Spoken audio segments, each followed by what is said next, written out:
Localiza comigo Jeremias, capítulo de número 20, versículo de número 9. Jeremias, capítulo 20, verso de número 9. Isto a mídia por bondade colocou aqui no telão a minha retaguarda. Se você não possui exemplar bíblico, pode acompanhar conosco aqui atrás. Os irmãos que encontraram, digam: eu achei. Assim está escrito na palavra de Deus. Então eu disse: não farei mais menção de Deus, não vou falar mais do seu nome, mas a sua palavra estava em meu coração, como um fogo ardente trancado e encerrado em meus ossos. Eu fiquei cansado de tanto me conter, eu não posso mais. Amém. Se você puder fechar os seus olhos só por esse instante, faça isto. Deus, ouve a voz do teu servo, só tão pequeno, mas eu estou me colocando diante da sua noiva e a sua noiva diante de ti. Conduza-me com tudo aquilo que o Senhor colocou no meu coração a lhes entregar. Que cada palavra seja precisa e cada ensinamento seja como flecha afogueada no coração deles. Que a mentalidade e o coração sejam transformados aqui esta noite. E que eles saiam, Senhor, com o toque do teu Espírito Santo e com o guiar da tua presença. Eu me coloco nas tuas mãos. Arranca-me da sua aljava. Usa-me da maneira que tu queres. Eu sou pequeno, sou falho, mas a glória é sua. A olaria é sua, os vasos são seus. E se o culto é teu, tu faz o que tu quiser com aquilo que é teu. Derrama teu poder, a sua glória, esparrama brasas. Ah, Senhor, eu lhe peço um terremoto de poder e unção aqui dentro. Renova vidas entre nós. Rasga os céus, abre o profético. Ensina, Senhor, o mistério do oculto e revela o escondido, porque é isto que sacia a nossa alma. Nós nos colocamos à sua presença, sentados à sua mesa, e estamos prontos, Senhor. Nos alimente, como um pastor alimenta as suas ovelhas. São estas coisas que eu lhe peço e te agradeço. Em nome de Jesus, Pai. Amém. Tome seu assento por bondade, em nome de Jesus, vasos. Eu peço toda a sua atenção agora. Isto, se acomode no seu lugar. Eu preciso montar um contexto a vocês e identificar a vocês o que está acontecendo nesse versículo. Eu conheço que vocês também conhecem toda a história do profeta Jeremias e conhecem que Deus tem uma particularidade, assim eu posso colocar estas palavras, em usar cada um dos seus servos. Eu aprendi que a uns ele usa de maneira mais incisiva, a outros ele usa de maneira mais passiva, mas sempre usa aqueles que ele chama. E se você fazer uma comparativa entre profetas, você vai ver que a maneira de Jeremias pregar não era como Ezequiel pregava, que não era como Isaías pregava, que não era como Neemias pregava. E por isso que você compreende que a maioria das coisas que Jeremias estava vivenciando na sua vida eram resquícios de obediência ao seu ministério. Aquilo que Deus havia colocado no coração do profeta a ser entregue ao povo trouxe consequências sobre o profeta. E eu sei que vocês lembram que uma das maiores consequências que Jeremias possui na sua vida foi a de ser perseguido pelas palavras que ele produzia. E a tal ponto que não se limitaram somente ao que ele falava com a sua boca. Se você ler o livro do profeta Jeremias, você vai perceber nas entrelinhas que chega um dado momento que ele nem precisa abrir mais a boca, é só passar. E passando alguém identifica, tem palavra, vive o que prega. Vamos conduzi-lo ao madeiro, joga no poço, persegue-o. E com carinho se eu posso aplicar uma primeira palavra aos vossos corações. A obediência nos leva a estas coisas. Obedecer aos chamados de Deus e estar no centro do querer da vontade de Deus vai te fazer ser imagem do propósito daquilo que Ele coloca na sua vida. Ao ponto de olharem para você, não enxergarem mais um homem, uma mulher, um servo, uma serva, só estão enxergando o que Deus fez na sua vida. É por isso que eu digo lá no Rio de Janeiro que nós somos perseguidos por servir a Deus. E na verdade, sei que somos seres humanos e nos entristecemos mais. Se pudéssemos tirar todo o sentimento humano, o que sobraria era o prazer e a alegria de sofrer pelo nome de Cristo. Porque imagine, você está sofrendo porque carrega algo de Deus na sua vida. Tem sofrimento melhor do que sofrer por aquilo que Deus coloca em ti? É por isso que se o diabo se levanta contra ti, eu não ficaria triste, eu daria glória para Deus. Eu dizia outro dia no Rio que eu nunca vi diabo se levantar contra quem não faz nada. Nunca vi Satanás se levantar contra quem está apagado. Nunca vi diabo tentar parar e matar contra quem está fazendo a vontade de Satanás. Se ele tenta te travar, tenta te parar, tenta te destruir, é porque você está fazendo algo que incomoda o inferno, ao ponto de olharem para você e não te enxergarem mais. É por isso que eu abro um leque a vocês dizendo que não perseguem vocês, perseguem a luz que brilha dentro de vocês. E é isso que estava acontecendo com Jeremias, ao ponto de um propósito, meu amigo Josué, está tão inserido dentro dele, que não enxergam mais o profeta Jeremias. Enxergam que Jeremias foi construído, se tornou por causa do que Deus colocou na vida dele. E isto vem trazendo uma série de perseguições à vida do profeta. Eu estou montando esse contexto introdutório para você entender o porquê que um profeta chamado desde o ventre da sua mãe, que recebe um apontão de dedo no meio do nariz dizendo: capaz, você nem era feto, você nem era bebê, você nem estava na barriga, eu já te conhecia, já sabia quem tu eras. Eu vou contextualizar isso aqui e vou falar de novo. Será que você já se imaginou recebendo esta palavra? Deus apontar o dedo na sua cara e dizer: por que tu está com medo? Eu te conheço.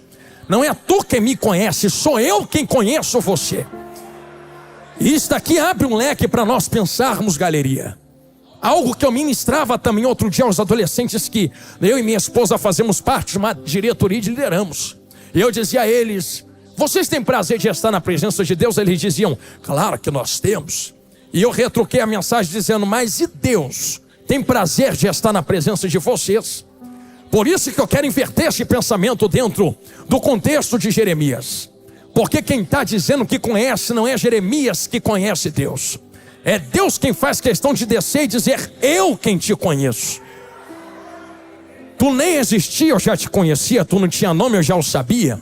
Tu não tinha altura, eu já conhecia a altura que você iria ter.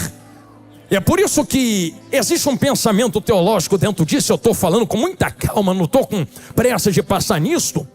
Que tu é tão de Deus que não é da terra. Eu vou fazer uma pergunta, só levanta a mão quem tiver uma resposta para essa pergunta. Tu tem saudade do céu, sim ou não? Se tu tiver, levanta as mãos. Tem saudade? Então quero fazer uma pergunta para entrar no Jeremias capítulo 20, verso 19. Só pode ter saudade de um lugar quem já esteve no lugar. Não é que tu tem saudade do céu se tu nunca esteve lá. É porque tu já esteve nos céus. Tive não, pastor, teve. Porque o que Deus fez com Jeremias também fez com vocês. Antes que eu te formasse no ventre, te conheci. Então tu não é um projeto do teu pai. Tu não é um projeto da sua mãe. Não foi teu pai que olhou para a sua mãe: vamos casar, ter um filho e uma filha. Antes do teu pai conhecer a sua mãe, Deus já estava no céu. Vai ter essa altura, vai ter esse nome, vai ser desse jeito, vai ter essa voz. Deus só achou uma barriga na terra para jogar você para cá. Por isso que tu tem saudades do céu, porque tu veio do coração de Deus. Agora tu entende por que é que tu quer ir para lá. Se nós compreendemos que viemos e somos projetos divinos, como é que alguém que recebe um tamanho nível de revelação? Agora eu vou confrontar vocês com muita calma. Chega no capítulo 20, verso 9. Pega o dedo e aponta de volta para esse Deus que disse que ele é um projeto na terra e diz: eu não falarei mais o seu nome, eu não pronunciarei mais a sua palavra. Vamos botar nas entrelinhas do português aportuguesado. Diz isto: não prego mais, não canto mais, não vou mais para a igreja, não conta comigo, acabou minha força. Não nasci para isso, não nasci para estar em luta, não nasci para estar em prova. Não faço mais a tua vontade, não levo mais teu nome, não carrego mais a Bíblia. Não falarei mais o seu nome. Está escrito aqui, você leu comigo. Não pronunciarei mais a sua palavra. A pergunta que eu lhe faço é: que coragem é esta? De um pequeno ser humano olhar para um tamanho de um Deus desse e dizer que não fará mais aquilo para qual foi criado a ser fazer. Eu falo a vocês, de maneira escancarada, que aqui vai ligar tudo. E existem muitas pessoas que combatem umas às outras, dizendo acerca de teologia, mas eu quero ser enfático dentro da palavra de Deus. Qual é a palavra de Deus, pastor? Olha o que Deus fala no capítulo 1 de Jeremias. Eu te dei por profeta, só pode entregar aquilo de quem é dono. Então se Deus está dando porque Deus é dono do profeta. E quando Deus se torna dono de cada um que está aqui dentro, pastor Jonathan, parênteses aberto, será que eu não tenho opção de escolha? Claro que tem. Eu vou melhorar. Não tem. Tinha. Não tem mais. Quando é que eu tinha opção de escolha? Vou contextualizar. Existem duas tempestades dentro da Bíblia.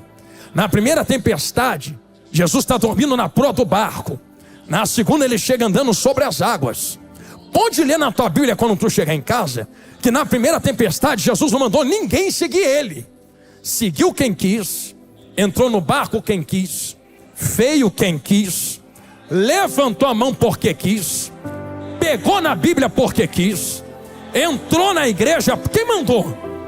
Ninguém mandou. Quem botou pistola na tua cabeça e mandou entrar aqui da glória? Fez porque quis. Essa foi a primeira tempestade. Assim está escrito na palavra. E Jesus entrando no barco, o seguiram. Seguiu porque quis. Jesus não mandou ninguém. Só que eu estou falando acerca de tempestades. Eu sei que Jesus dá uma convocação lá atrás, mas se eu posso fazer uma comparativa de tempestades, você quer ver a segunda? E Jesus, os compelindo, disse: entra no barco que eu estou mandando e atravessa. Aí imagina se alguém, igual os crentes de hoje em dia, olharia para Jesus e diria assim: não vou não.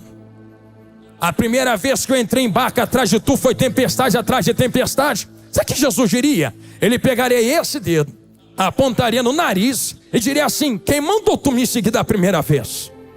Agora que tu seguiu, quem manda sou eu. Entra que eu estou mandando e vai. Eu vou te dar um caldo para você poder melhorar o que eu te dei no seu coração. Pastor, essa mensagem é dura, então deixa eu ficar mais leve, por favor. É porque Jesus disse assim: atravessa. Nunca disse o que tinha no meio, mas disse para onde estava indo. Atravessa. Você entende que a ordem que Jesus dá já derruba todo o poder de tempestade no meio do caminho? Porque se eles tivessem entendido o que Jesus liberou no começo, na hora que o vento soprasse, eles iam dizer: estou debaixo de uma palavra. E a palavra não é para morrer no meio do caminho, a palavra é para atravessar. Senti Jesus falar com gente aqui. Se Jesus chama, ele garante. Trazendo esse pensamento em essência para dentro de Jeremias. Se Deus chama um profeta, ele garante quem chama. Se garante quem chama, que coragem é essa de olhar na cara de Deus e falar: não vou mais, não quero mais, não posso mais. Só que em detrimento daquilo que o profeta fala, Deus, igreja santa e sagrada que vai morar na glória, ele responde a ele mesmo. E se você pudesse falar com Jeremias, diria: rapaz, tu fala que não vai, mas depois vai. Tu fala que não quer, mas depois quer. Tu fala que não tem, mas depois tem. Por quê, pastor Jonathan? Porque ele disse assim: não falo mais, não prego mais, não canto mais, porém. Lição de Bíblia, fala olhando para cá agora. Quando eu disse vou parar, um fogo subiu por dentro dos meus ossos. Encerrado lá dentro não me deixava desistir. E eu que dizia vou parar, ainda estou pregando. Como eu vou parar se tem um fogo aceso dentro de mim?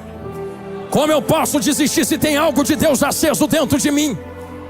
Eu vou falar rasgado o que eu estou falando e pronunciando a voz. E repita a voz. Olha o que Jeremias diz: estou exausto de resistir. Estou exausto de sofrer. Estou cansado de lutar. Então cheguei num ponto da mensagem, estou saindo dessa introdução que o Espírito está acendendo no meu coração. Se eu pudesse dar um título a esta mensagem, e eu queria que tu repetisse depois que eu falasse, é que tu não vai derrotar Deus. Deus vai derrotar vocês. Pastor, isso aí é difícil de pronunciar, né? Eu vou falar de novo. Eu sou mais que vencedor. Aonde? Em Cristo Jesus. É porque Ele já te derrotou antes. Ou vence tu ou vence Deus. Ou vence Jesus ou vence tu. Não dá para vencer os dois ao mesmo tempo. É por isso que Jeremias está dizendo: eu estou cansado de lutar. Ele não está lutando contra o diabo. Ele não está lutando contra ele mesmo. É ele quem está lutando contra alguém. Contra quem? Contra Deus. Só que eu posso profetizar sobre ti. Eu sei que somos acostumados a receber palavra de vitória, mas a palavra que hoje receberemos será: Deus vai nos derrotar e Jesus será vencedor em nossas vidas. Será que tu pode recitar esta frase comigo? Diga: Deus vai me derrotar aqui dentro hoje. Pastor, é difícil falar isso daí, mas é profético. E eu explico por que Deus vai nos derrotar. E só podemos vencer se nós perdermos para Deus. Eu abro um parênteses para explicar o que eu estou falando. Se te livra. Se tu cair na mão do diabo, Deus te livra. Se tu cair na tua própria mão, Deus vai lá e fala: volta, te livra. Cai na mão de Deus. Estou cansado de resistir. Tu é mais forte do que eu. Estou exausto de lutar contra o propósito que tu acendeu dentro de mim. Por isso a pergunta que eu faço é: vai continuar lutando contra Deus? Ou vai fazer o que Ele mandou você fazer na terra? Até quando tu vais ficar se quebrando? E eu vim por esse caminho para testificar isso mesmo. Eu apresento 2 textos a vocês e entro de cabeça dentro desta palavra. Qual é o primeiro, pastor? O texto que existe em Jeremias. Eu sei que tu lembra do vaso na olaria, sim ou não? Eu pregava algo semana passada na África, o que eu vou falar aqui agora. Você lembra que está escrito assim na palavra de Deus? E o vaso se quebrou na mão do oleiro, sim ou não? Peraí, eu sempre ouvi alguns vasos dizerem, pregadores, que Deus quebrou o vaso. Mas tu leu que está escrito que é o vaso quem se quebrou? Como é que vaso se quebra na mão do oleiro? Reparou que não é o oleiro quem está quebrando o vaso? É o vaso quem se quebra na mão do oleiro. Aí você vai estudar como o oleiro forma o vaso e vai ver que o vaso só se quebra quando resiste a mão do oleiro. E quando o oleiro tenta manuseá-lo e dá forma àquele vaso, mas o vaso resiste à sua mão, o oleiro não vai travar a mão porque o vaso está resistindo. Ele vai empurrar do mesmo jeito. Ele vai aplicar força do mesmo jeito. Quero ver quem é mais forte. Se o vaso é mais forte que o oleiro é mais forte que o vaso. E nesta briga de ver quem é mais forte, uma hora o vaso se quebra na mão do oleiro. Só que eu terminava dizendo: graças a Deus que está na mão do oleiro e não do diabo. Porque se tivesse na mão do capeta, estava no cemitério uma hora dessas. Quantas vezes você resiste à voz de Deus, se quebra na mão dele, Deus olha para o vaso se quebrando e diz: ei, vaso, a olaria não deixou de ser olaria porque tu está se quebrando nas minhas mãos. Está cheio de outro vaso para eu botar no seu lugar. Mas como eu te amo, vem para minha mão de novo que eu vou dar forma novamente. É esse. Ai, que eu estou sentindo ele aqui. Calaio, refaia, cia. Pastor, por que tu disse isto de vasos? Eu estou dizendo isto porque o que acontece com Jeremias um dia também aconteceu com Ezequiel. Eu me lembro que quando eu li Ezequiel 37 a primeira vez, o que saltou aos meus olhos foi: veio sobre mim a mão do Senhor, me levou ao meio de um vale que estava cheio de ossos, me deixou e me fez andar. A primeira coisa que me saltou aos olhos foi: e me fez andar, e me fez andar, e me fez andar. Irmão, como é que faz andar quem já está andando? Se faz andar porque está o quê? Não ando mais, não caminho mais, não vou mais, não aceitei Jesus para estar em vale. Aí imagina Deus olhando para o profeta: é estar de birra, né? Porque foi a minha mão que te trouxe, mas a mão que traz também é a mão que arrasta. Eu sei que eu vou falar algo aqui, alguém já entendeu na direita. Quanto tempo tu está falando que vai parar e desistir na presença de Deus? Tem gente que está dizendo aqui: eu vou parar. Tu já está 10 anos dizendo que vai parar e não parou ainda. Vou travar, hoje eu não vou mais. Tu falou isso hoje de manhã, está aqui de noite dando glória para Deus. Por quê? Porque quando tu fala, vou desistir, a mão dele que te leva para o vale também é aquela que vai desistir não. E me fez andar. Eu vou contextualizar, só para quem levantou a mão para dar glória.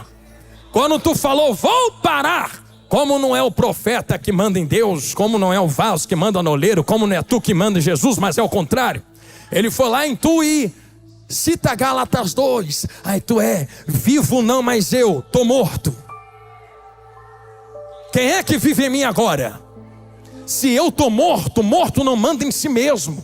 Já viu morto sair andando por aí? Se tá morto, como é que tá aqui dentro dando glória? É porque tem alguém controlando por dentro agora. Quem é que está induzindo, controlando, direcionando?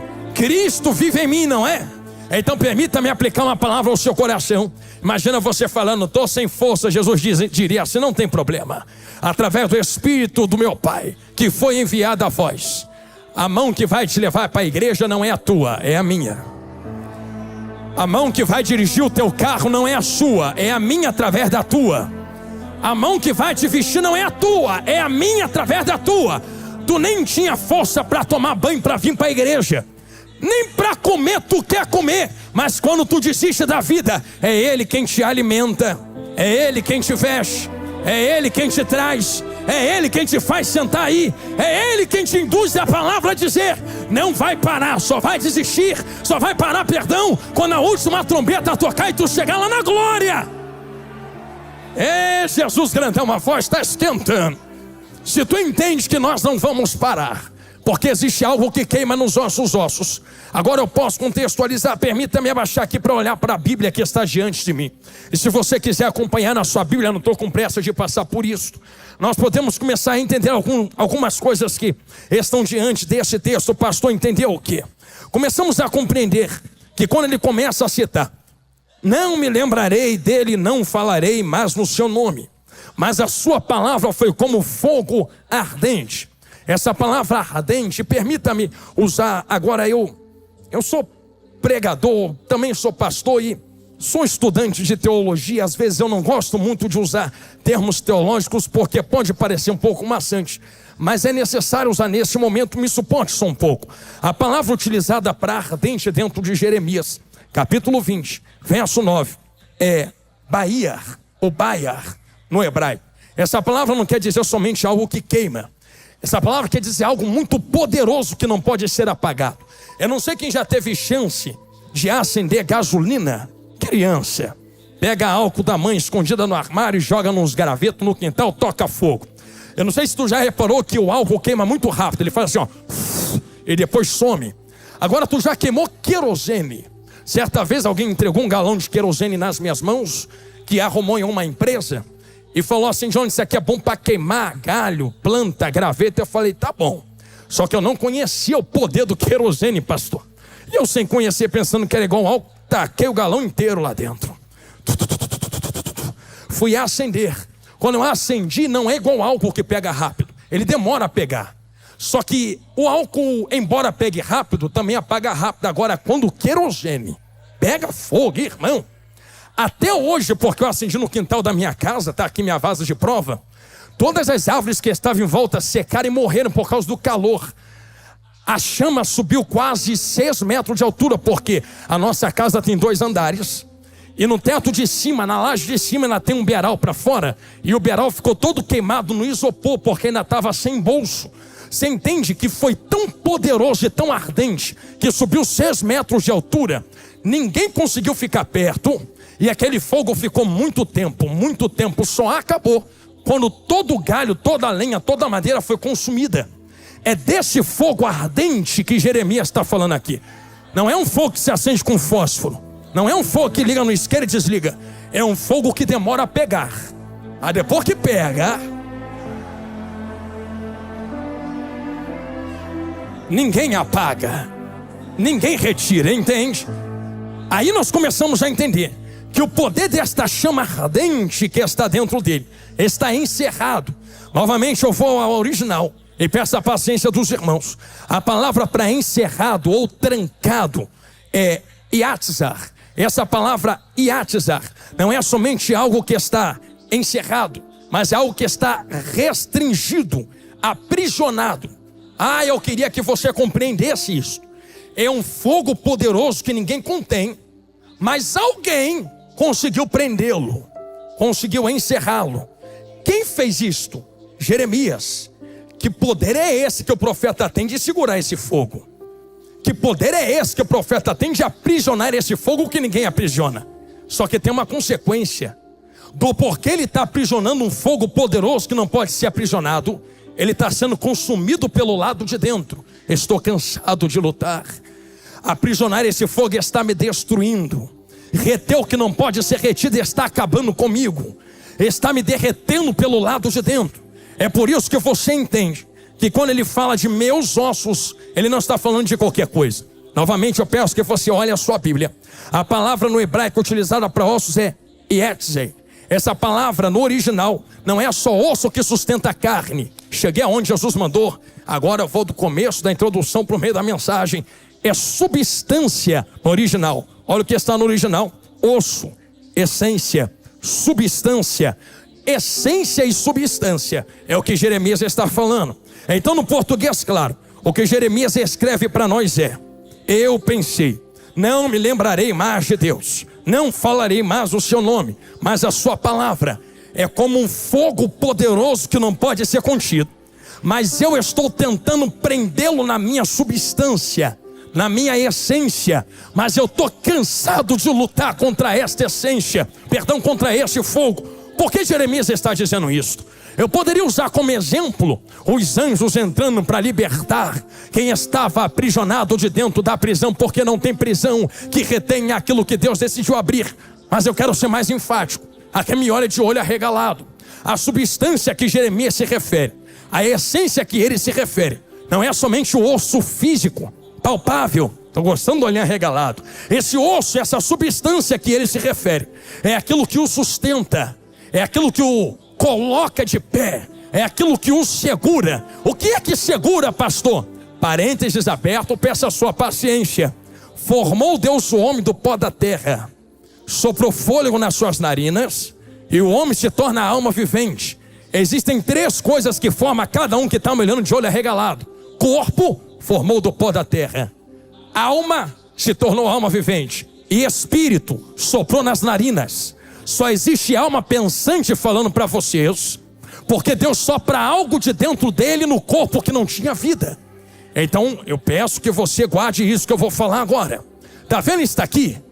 A Bíblia diz que é pó da terra, sim ou não? Eu vou pedir para você fazer um exercício. Olha aqui para o pastor Jonathan. Você está vendo eu feito de barra aqui em cima? Está vendo terra em mim? Então como é que a Bíblia diz que somos feitos do pó da terra? Será que Deus de fato desceu, como alguns ilustram, pegou o barro do chão, fez uma maçaroca, aquela maçaroca se tornou você? Quando nós lemos esta palavra pó da terra no hebraico é minhadama. Essa palavra minhadama é maná. Moisés, quando escreveu isto, só vai pegando Bíblia, estava fazendo uma comparação com maná.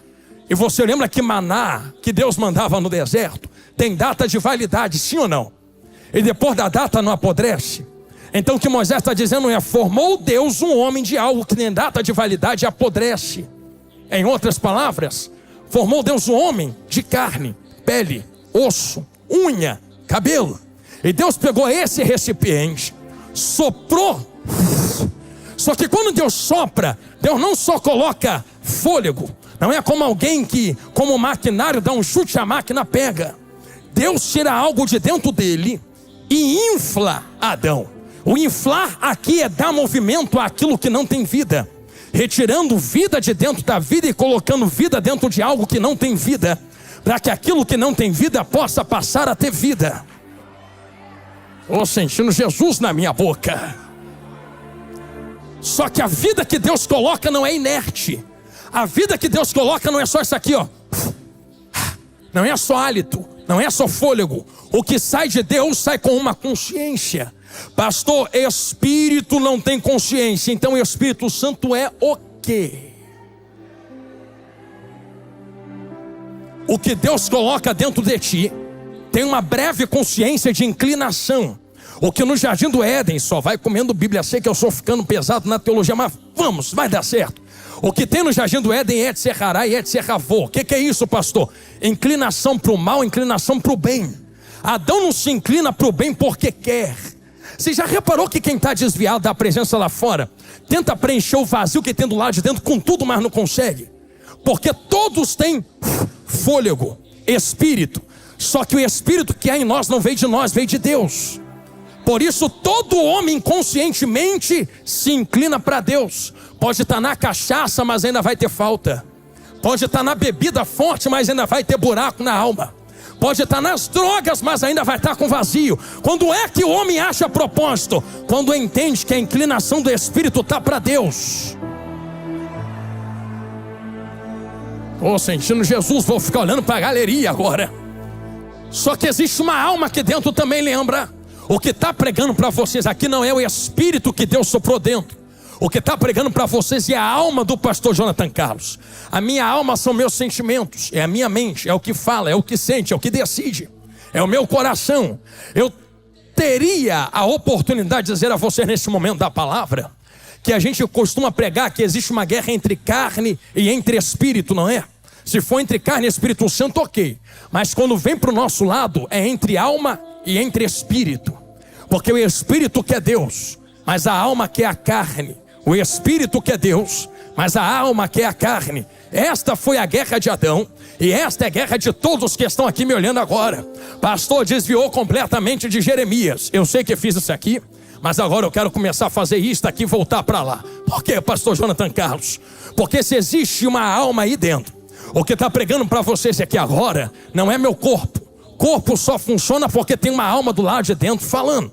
Então o que fala aqui é a alma, o que olha é a alma, o que controla a mão é a alma, o que está de pé é a alma, o que está segurando o microfone é a alma, o que pegou a toalhinha foi a alma, o que está me olhando daí de baixo aqui para cima é a alma. É por isso que eu digo a alguns jovens que eu não tenho vergonha de te olhar bem dentro do olho assim, ó. Pastor, por que tu não tem vergonha? Porque não é teu olho que está me olhando, nem meu olho que está olhando tu. É a tua alma que está me olhando e a minha alma que está olhando você. É alma olhando alma. Se tu entende que é alma olhando alma, agora existe uma guerra dentro de nós. Um espírito e uma alma guerreando pelo controle do que está aqui dentro. É esta essência, é essa substância que Jeremias se refere. A substância é a alma. A substância é o espírito. O que ele está dizendo não é matéria. Fogo que está ardendo dentro dele não está ardendo na matéria, porque, irmãos, se acendesse fogo igual a gente acende, queimava a carne. Mas um fogo que está aceso e não consome a carne. Que fogo é esse que está aceso, mas não mata a minha carne? Que fogo é esse que está aceso, mas não consome a minha carne? Se não está pegando na carne, está pegando em outro lugar. Aonde? Na substância, na alma, no espírito. É por isso que eu digo a vocês que quando ele fala que esse fogo está ardendo dentro dessa substância, não pode ser contido. Está destruindo a alma dele pelo lado de dentro, de tanto lutar contra Deus. Só que lembra que eu disse que Deus vai derrotar cada um que está aqui dentro agora? Não tem como conter o que Deus colocou dentro de vocês, por causa do que está escrito em Êxodo capítulo 3. E como eu não estou com pressa de arrancar o seu glória, olha o que está escrito em Êxodo capítulo 3, verso de número 2. E apareceu-lhe o anjo do Senhor em uma chama de fogo, do meio de uma sarça, e olhou, e eis que a sarça ardia do fogo, e a sarça não se consumia. Novamente eu faço uma pergunta: tem uma sarça que está ardendo no fogo, mas o fogo não consome a sarça. Que fogo é esse? Que arde, mas não destrói. Que arde, mas não consome. Que arde, mas não derrete. Que arde, mas não destrói, não consome, não derruba. E detalhe, tanto está pegando na sarça, entrei, vem comigo, varão da Galileia, que tem um anjo falando do meio da sarça com Moisés. E Moisés está olhando para a sarça, e a sarça pegando fogo, mas a sarça é só um recipiente que carrega uma voz. Entenderam? Na direita, vou falar olhando para a esquerda. É uma sarça pegando fogo, e da sarça sai uma voz. E da sarça sai uma voz. E da sarça sai uma voz. Tenta trancar a voz que sai da sarça para tu ver. Tu vai morrer tentando trancar a voz. Não tem como calar a voz que sai da sarça. Eu estou olhando daqui de cima. Eu não estou vendo mais crente dentro da Depoema. Eu estou vendo sarça, sarça, sarça, sarça, sarça, sarça, sarça, sarça pegando fogo. Tem uma voz falando do meio da sarça.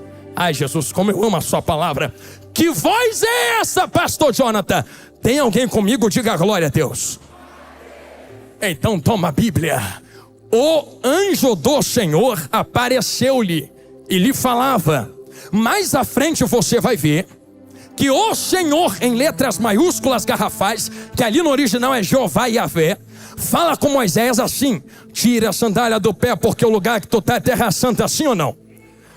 Só que o anjo que aparece não aparece mandando, aparece convidando. Quem mandou entrar? Quem mandou entrar? Alguém entendeu? Aqui embaixo eu vou falando para a galeria. O anjo não mandou. Quem mandou entrar? Quem mandou atender o convite?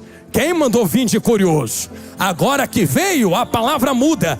Tira a sandália do pé. Não quero, o problema é teu, entrou porque quis. O lugar que tu está é terra santa, obedece a regra da casa. Peraí, pastor. O Senhor falou para mim, alguns momentos atrás, que quem convidou Pedro, Tiago, João, Tomé, para entrar no barco, foi Jesus. Jesus entrou e seguiu.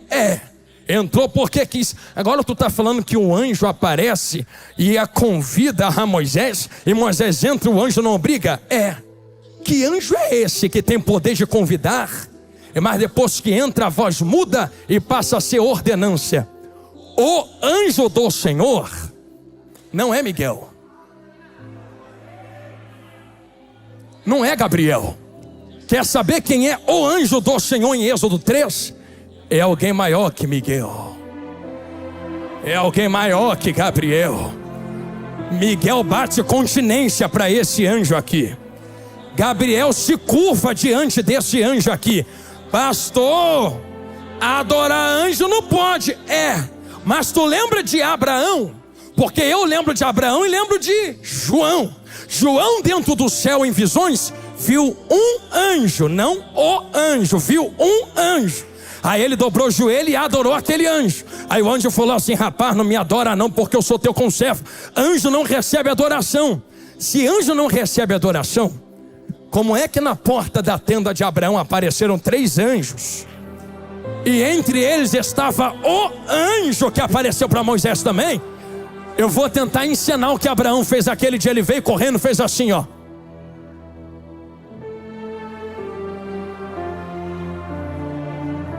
Dobrou o joelho diante do anjo e disse: Senhor, não te passes de mim, deixa eu preparar algo para tu comer, depois tu vai.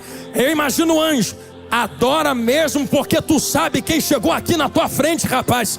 Sabe quem é o anjo do Senhor? É Jesus grandão da Galileia antes da crucificação. Estou sentindo Jesus aqui. Pensou que Jesus apareceu só na cruz? Todas as vezes que você lê na Bíblia, o anjo do Senhor é Jesus. Você quer ver só? Quando é Miguel, Miguel fala assim: que o Senhor te repreenda. Quando é Gabriel, Gabriel fala assim: o Senhor me enviou. Quando é o anjo fala assim: eu tirei, eu enviei, eu estou indo, eu falei, eu estou na frente. É Jesus antes da crucificação. Pensou que Jesus é fraco e só aparece na cruz? Jesus aparece a hora que quer. Eu vou te mostrar na Bíblia. Sabe qual é a primeira vez que Jesus aparece, para contextualizar e ligar em Jeremias 29? Aonde, pastor? Qual é a primeira vez que Jesus aparece na Bíblia? No princípio criou Deus os céus e a terra era sem forma e vazia, e o Espírito pairava sobre a face das águas. Alguém vai entender na galeria, quer ver? E disse Deus: haja, haja, haja. Olha Jesus aí, haja, haja. Jesus era a palavra que saía da boca de Deus. Só que essa palavra é tão poderosa que João vem no capítulo 1 dizendo: a palavra que saía da boca dele não se conteve, desceu na terra, se fez carne. No princípio era o verbo, e o verbo estava com Deus, e o verbo era Deus, e o Verbo se fez carne, andou entre nós, veio para a terra, pegou a cruz, foi para o Calvário, morreu, mas ressuscitou. Agora tu compreende. Quem é que está falando através da sarça? É Jesus. Vou jogar para a galeria. Tem sarça pegando fogo, um fogo que ninguém apaga. Não adianta lutar contra isso que ele colocou dentro de ti. Não é o diabo que luta, não é os demônios que lutam, irmão. O nosso maior inimigo não é o diabo, ele já foi derrotado na cruz do Calvário. O nosso maior inimigo não é quem faz fofoca, porque a nossa luta não é contra a carne nem contra a sangue. Você quer conhecer teu maior inimigo? Pega a tua mão direita assim, bate no peito. Acabou de achar. Quer derrotar teu maior inimigo hoje? Vamos chamar aquele que pode derrotar esse inimigo? Hoje a gente vai perder feio para Deus. Por que nós vamos perder feio para Deus, pastor? Tem uma voz que quer falar de dentro do fogo. Sarça sem fogo não tem voz. Voz fala onde tem fogo em sarça. É por isso que eu digo a voz, que ninguém aqui que me olha com esse olho arregalado poderia cumprir o propósito que Deus instalou em cada um de nós. Porém, como Jeremias não consegue resistir e é mais forte do que ele, tem algo que te impulsiona a estar aqui dentro hoje. O que me impulsiona, pastor? É que Deus olhou dos céus, e eu vou usar esse texto para poder dar uma base sólida, e disse assim: tem tanto galho espalhado na terra, tem galho para lá, galho para cá, galho ali, galho lá, tem sarça que foi arrancada com raiz e tudo, e está morrendo. Eu sei que ao cheiro das águas se renova, mas eu quero fazer algo poderoso com esses galhos que estão secos. Pastor, aonde tu quer chegar? Lembra de Atos 27 e Atos 28? Contextualizando para voltar aqui, estou olhando para o relógio, não se preocupe. Porque lá em Atos, Paulo está catando graveto, sim ou não? Cata aqui, cata lá, cata ali, cata aqui, bota tudo junto e não percebe que entre os gravetos tinha mais o que, crente? Acha uma cobra, uma víbora? Como é que não viu? Como é que não percebeu? Está juntando galho de todo lado, não percebe que no meio tem uma víbora? Não dava para perceber. Não lembra que era noite, era frio, estava chovendo? Tu nunca teve a oportunidade de ver cobra de noite? Ela paradinha parece um galho. Se bobear, até pisa nela e ela te dá um bote, pensando que era só galho seco. Imagina Paulo vendo no meio daquele, todos aqueles galhos. Pega tudo e leva. Mas sei que vai doer, mas vai curar. Sarça, sarça, sarça, sarça. Galhos arrancados do chão. Alguém juntou e falou assim: vambora que eu tenho lugar para jogar vocês. Vem ele andando, vai se aproximando. De onde, pastor? De fogo. Que é lugar de sarça, lugar de galhos, lugar de lenha, lugar de madeira, lugar de enxerto na videira. É fogo. Só que enquanto ele se aproxima do fogo, vou usar jargão pentecostal, uma víbora se manifesta no meio dos galhos, sim ou não?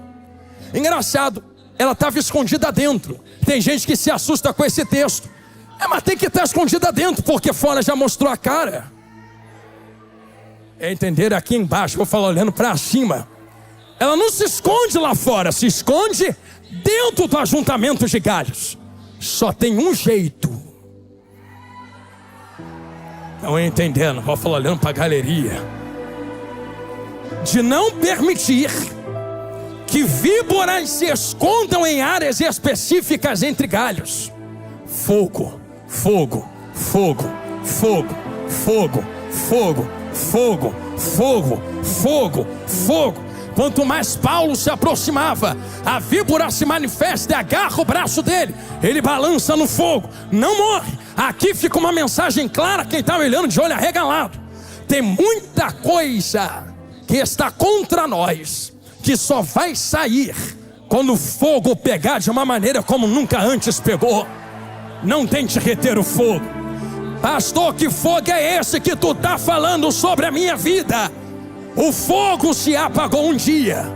Se apagou como, pastor? Se apagou Eu vou ser mais categórico. Eu vou usar um texto novamente, estou olhando para o relógio, para você entender o que eu vou explicar. Lembra quando Deus desceu na terra dentro do templo e chamou Samuel? Samuel sai correndo, dentro do tabernáculo. Chama Samuel, Samuel sai correndo, vai até Eli. E na terceira vez ele fala, diz assim, fala porque teu servo ouve. Sabe quando é que Deus desceu para falar com Samuel? Antes que a lâmpada se apagasse. A lâmpada ali não é essa lâmpada que a gente acende no botão, não. Lâmpada ali é candelabro sustentada por óleo. Tem um fogo aceso. E eu quero que todos levem em consideração isso aqui que eu vou falar agora. Deus não desceu no pecado de Eli, de não ver nada que estava acontecendo. Deus não desceu no pecado de Ofni, em roubar a oferta. Deus não desceu no pecado de Finéas, em adulterar na porta do templo. Mas quando o fogo estava se apagando, aí Deus fala, não, agora é demais, agora eu vou descer na terra. Deus não desce no pecado alheio, porque Deus não depende de pecado de ninguém para ser quem Ele é. Mas quando o fogo se apaga, Deus se manifesta. Pastor, por que se manifesta quando o fogo está se apagando? Porque quem acendeu esse fogo não foi Abraão, não foi Isaac, não foi Jacó, não foi Moisés.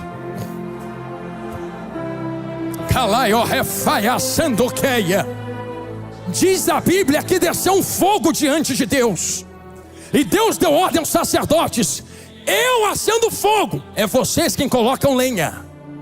Então quem acende é Ele. Vai doer, mas vai curar. Mas quem é que mantém aceso? Tem que ter lenha para ter fogo. Tem que ter lenha para ter fogo. Tem que ter lenha para ter fogo. O problema é que muitos que estão no meio do fogo não querem deixar o fogo arder como deve arder.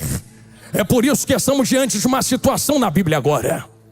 O Espírito de Deus me faz exclamar com todas as palavras nesse final de pregação, que no Antigo Testamento Ele descia, usava, saía, voltava para o céu, descia, usava, saía, voltava para o céu, descia, usava, saía, voltava para o céu, descia, usava, enchia, matava, fazia, acontecia, saía, voltava para o céu, desceu sobre Davi.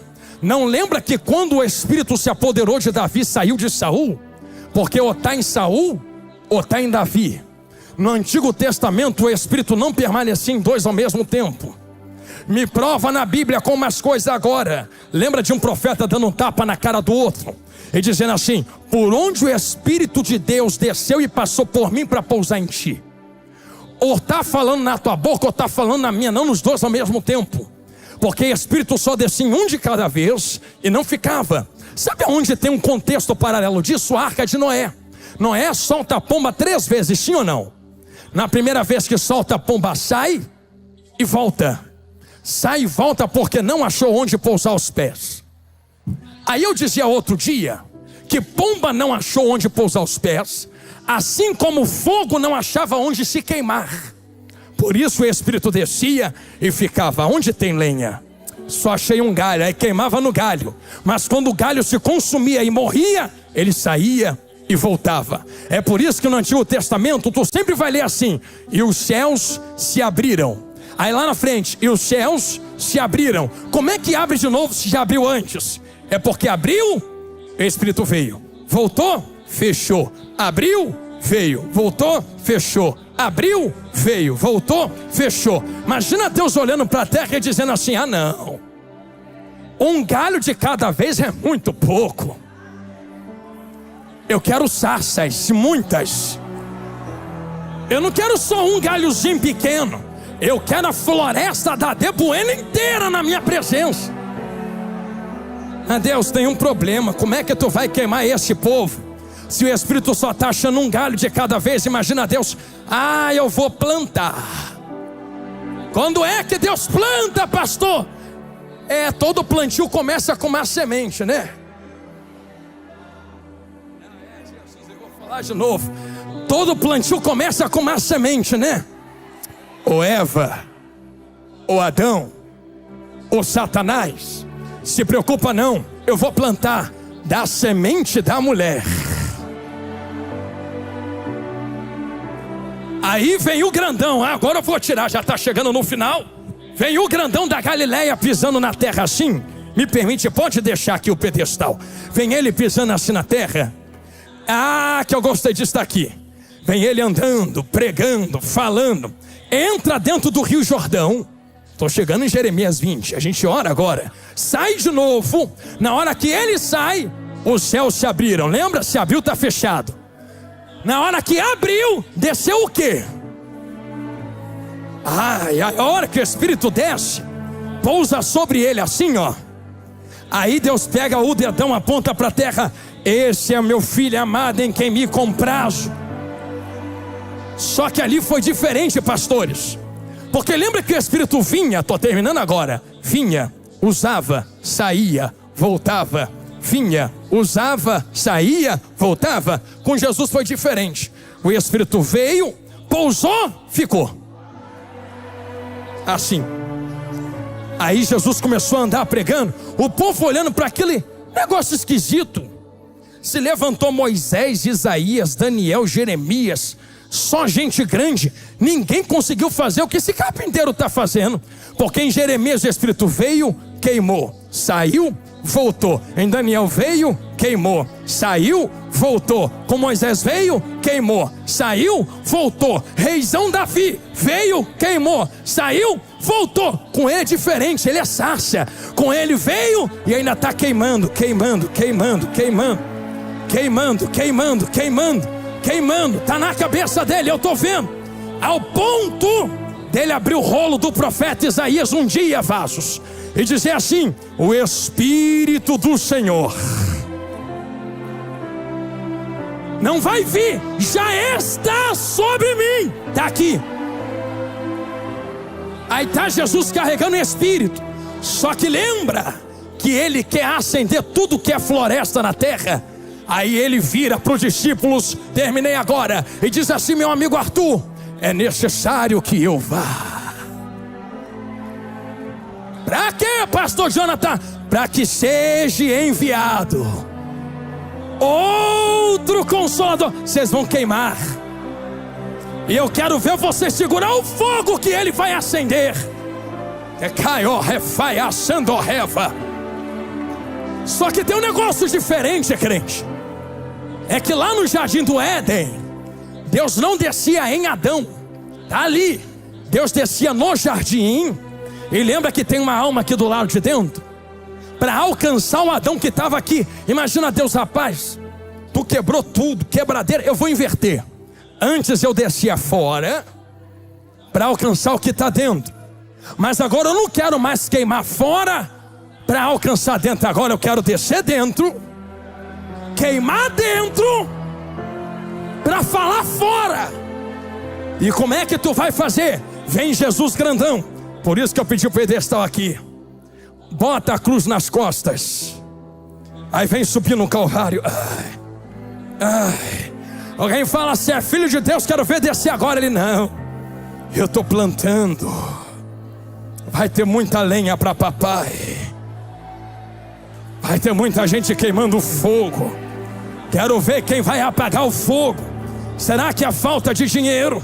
Será que a falta de recurso? Será que a perseguição? Ninguém vai apagar esse fogo. Levantam Jesus, dá ele no madeiro, até que ele rende o Espírito. Quando ele rende o Espírito, permite-me acelerar. Sabe o que acontece, igreja santa que vai morar nos céus? Lembra que Noé soltou a pomba 3 vezes? Na segunda, a pomba foi e voltou como? Voltou com um ramo de quê na boca? Quem é de EBD lembra? Lembra que ela voltou com um ramo de oliveira no bico? Sabe o que aconteceu com Jesus? Está Jesus pregando. De repente ele começa a subir. Lembra que o Espírito está com ele? Então o Espírito também está subindo. Aí o Espírito volta para a arca. Quando volta para a arca, vem o Espírito com o ramo. Só que Jesus deixou muito claro a quem está na terra: espera, busca, porque eu vos enviarei um fogo que não pode ser apagado. Rogarei ao Pai para que vos envie outro Consolador. Irmão, se tu não quer esse fogo, nos dê licença agora, porque Noé soltou a pomba a terceira vez. E quando a pomba saiu da arca a terceira vez, diz a Bíblia que ela nunca mais voltou para a arca. Peraí, por que nunca mais voltou para a arca? Lembra de Estevão quando está sendo apedrejado? Porque no Antigo Testamento era: os céus se abriram, os céus se abriram, os céus se abriram. Quando Jesus está sendo batizado, se abriu a última vez, não fechou ainda. Estevão está sendo apedrejado, ele olha para o alto e: vocês podem me matar, mas o céu não vai abrir. Já estou vendo os céus abertos, e à direita do Pai está sentado o leão da tribo de Judá, na qual vocês crucificaram. Tu está entendendo que a arca abriu a porta, o Espírito saiu e ainda não voltou para a arca? Peraí, se não voltou, tem que estar em algum lugar. Ele está em algum lugar. Ele está em algum lugar. Eu não te pedi isto até agora, mas diz a palavra em Tiago capítulo 3 e 4, que as palavras que saem da língua é como fogo que pega na floresta. Ninguém pode travar esse fogo. Eu estou olhando aqui uma floresta de sarça. Eu não te pedi isto até agora, mas te peço no final da pregação. Você pode pegar a mão de quem está do teu lado aí? Pastor, não gosta de pegar na mão de quem está do meu lado, não. Não, então vai reclamar com Paulo quando tu chegar no céu. Foi ele que falou assim para Timóteo: meu filho, desperta o dom que está em ti, que tu só tem que dar glória a Deus porque tem. Porque eu impus a minha mão na tua cabeça e te toquei. Te toquei para tu receber. Te toquei para tu receber. Te toquei para tu receber. Pegar na mão é jargão de pregador. Pegar na mão é porque tem algo que tu pode receber agora. O que, pastor? É que se o Espírito já veio, não desce mais. Já desceu há 2000 anos. Se já desceu, tá onde agora? Está na sarça, está na sarça, está na sarça. E cumprindo-se o dia de Pentecostes, estavam todas as sarças reunidas no mesmo lugar. De repente, você quer ver como é que é de repente? Eu estou pregando há 40 minutos calmo. De repente, de repente, de repente, de repente, de repente, de repente, de repente. Olha o de repente de Deus. Veio do céu um som como um vento impetuoso e invadiu a casa em que as sarças estavam sentadas, e foram vistas por eles línguas repartidas como de fogo, que pousou sobre